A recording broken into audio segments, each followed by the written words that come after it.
Assalamualaikum, salam muhibah, salam pembuka bicara daripada saya. Anda sedang menyaksikan Bajet 2011 secara langsung dari Studio 1 Wisma TV Angkasa Puri. Pastinya kita sedang menantikan isyarat dari Parlimen Malaysia untuk mengikuti siaran langsung pembentangan penuh bajet yang akan disampaikan oleh Yang Amat Berhormat Datuk Seri Muhammad Najib Tun Razak, Perdana Menteri dan Menteri Keuangan Malaysia.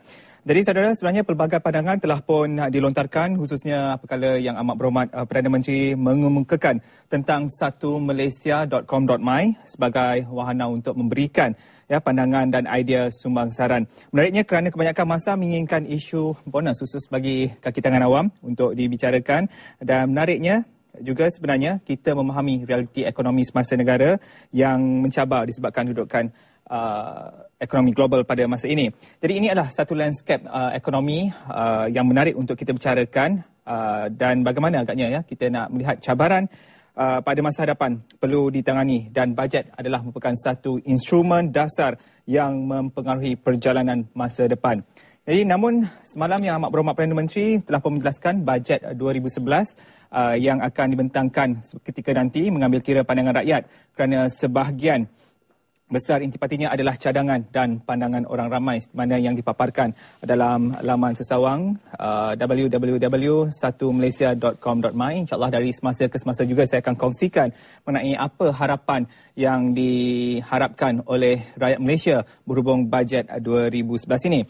Malah Yang Amat Berhormat Perdana Menteri menyifatkan bajet 2011 juga ialah bajet oleh rakyat, perkara yang berkaitan dengan pekerjaan, terutama dari segi pelaksanaan gaji minimum, cukai dan subsidi, kualiti dan kos pendidikan serta menaikkan taraf perkhidmatan internet dan jalur lebar adalah antara topik yang dibangkitkan dalam laman sesawang satumalaysia.com.my ini. Jadi saudara, saya juga pada ketika ini membuka talian. Sebelum kita terus ke Parlimen Malaysia, boleh hubungi saya di talian 03-2282-9062, 03-2282-9062. Malah dari semasa ke semasa juga nanti kami akan bukakan kepada anda untuk melontarkan pandangan ataupun jangkaan sebelum pembentangan bajet ini menerusi SMS, di mana saya akan kongsikan seketika nanti bagaimanakah caranya. Jadi untuk seketika ini kita menantikan detik pembentangan oleh Yang Amat Berhormat Perdana Menteri di Parlimen. Bersama saya adalah 3 orang tetamu untuk kita bersama mengenai prabajet pada petang ini. Di sebelah kiri saya ialah Saudara K. Sandra Segaran, Pengarah Eksekutif di firma Deloitte bahagian percukaian. Selamat datang. Dan di tengahnya ialah Profesor Dr. Muhammad Fauzi Muhammad Jani, Dekan Fakulti Ekonomi dan Perniagaan UKM yang juga Ahli Majlis Profesor Negara. Assalamualaikum Prof. Dan di hujung sana, siapa tak kenal, Datuk Saleh Muhammad Saleh Majid, Penganalisis Ekonomi yang juga bekas Presiden Bursa Saham Kuala Lumpur, kini Bursa Malaysia. Assalamualaikum Datuk. Terima kasih kerana bersama bajet. Itu hari kita bersama dalam rancangan Malaysia ke-10. Hari ini kita bersama bajet 2011. Jadi sebelum tu ingin saya tanyakan kepada Datuk Saleh Majid terlebih dahululah. Dalam rancangan ini adalah pembentangan bajet pertama untuk RMK 10. Jadi apa agaknya istimewanya pada kacamata Datuk berhubung bajet 2011 ini? Ada 2 perkataan yang sering dikaitkan dengan bajet ini. Yang pertama dipanggil NKRA, iaitu 6 NKRA berkaitan dengan jenayah, trafik dan sebagainya.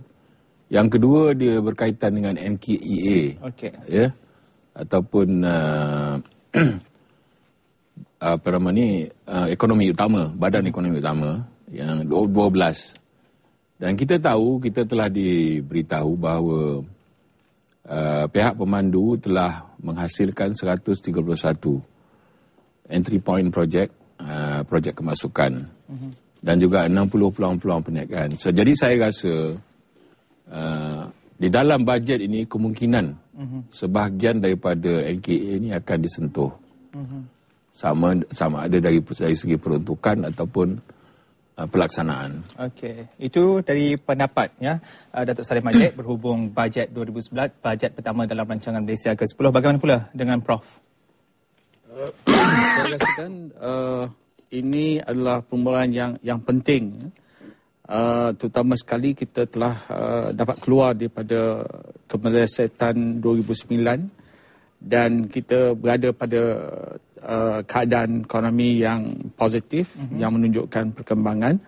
Tetapi luaran pasaran global mungkin boleh mengancam perkembangan ini. Saya rasa bajet kali ini perlu memberi penekanan kepada pengukuhan pemulihan ini. Ini mungkin melalui ransangan yang perlu dibuat terutama sekali bagi kumpulan-kumpulan IKS ni. Itu satu. Dan yang menarik saya harapkan ialah tentang internet dan broadband ni. Saya rasa industri telekomunikasi negara perlu memainkan peranan penting dan juga dengan desakan kerajaan mungkin untuk memperluaskan broadband, accessibility, pencapaian, kesampaian dan sebagainya untuk memudahkan pergerakan pertumbuhan ekonomi. Dan akhir sekali saya rasa hubungan antara sektor, antara luar bandar dengan bandar perlu diperkuatkan untuk membawa aspek keterlibatan dalam kegiatan ekonomi itu dengan lebih pesat. Okey, dan bagi Encik Sandra Segaran sendiri dalam aspek cukai lah kalau kita nak katakan, bagaimana agaknya harapan keistimewaan untuk 2011 ini? Sebelum kita menyentuh tentang percukaian, tahun lepas Yang Berhormat Perdana Menteri telah mengumumkan bahawa kita ke arah ekonomi berpendapatan tinggi. Dan seterusnya diumumkan program transformasi ekonomi.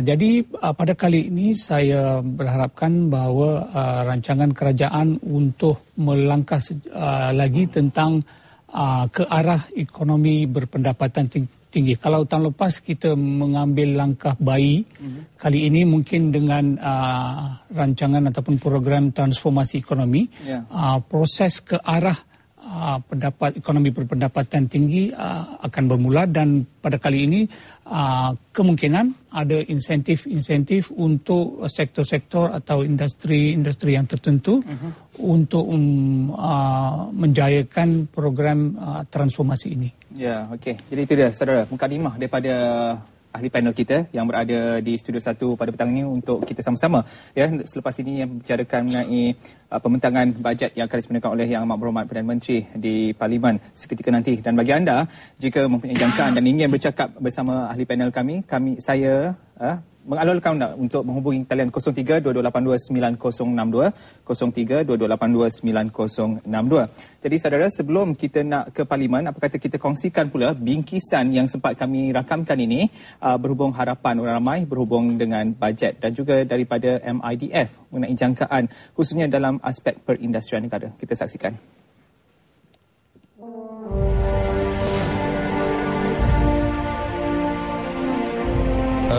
Bajet pertama 2011 ni akan merupakan titik tolaknya rancangan Malaysia ke-10.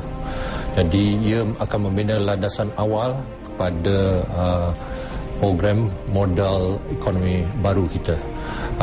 Ia akan merupakan pencetus pada pelaksanaan projek-projek di bawah program transformasi ekonomi. Kerana kalau kita lihat, kerajaan hanya akan membiayai 8% saja keperluan modal projek dan selebihnya daripada pihak swasta. Bajet 2011 juga ini akan menjadi tanda ukur kepada pengukuhan fiskal kerajaan selepas kegawatan ekonomi yang berlaku dalam tahun 2008 dan 2009.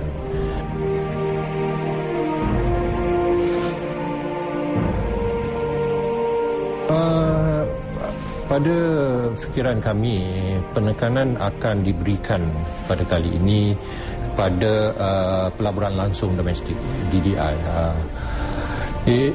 Kami harap bahawa kerajaan akan dapat memberi insentif yang khusus untuk merangsangkan pelaburan domestik supaya ia dapat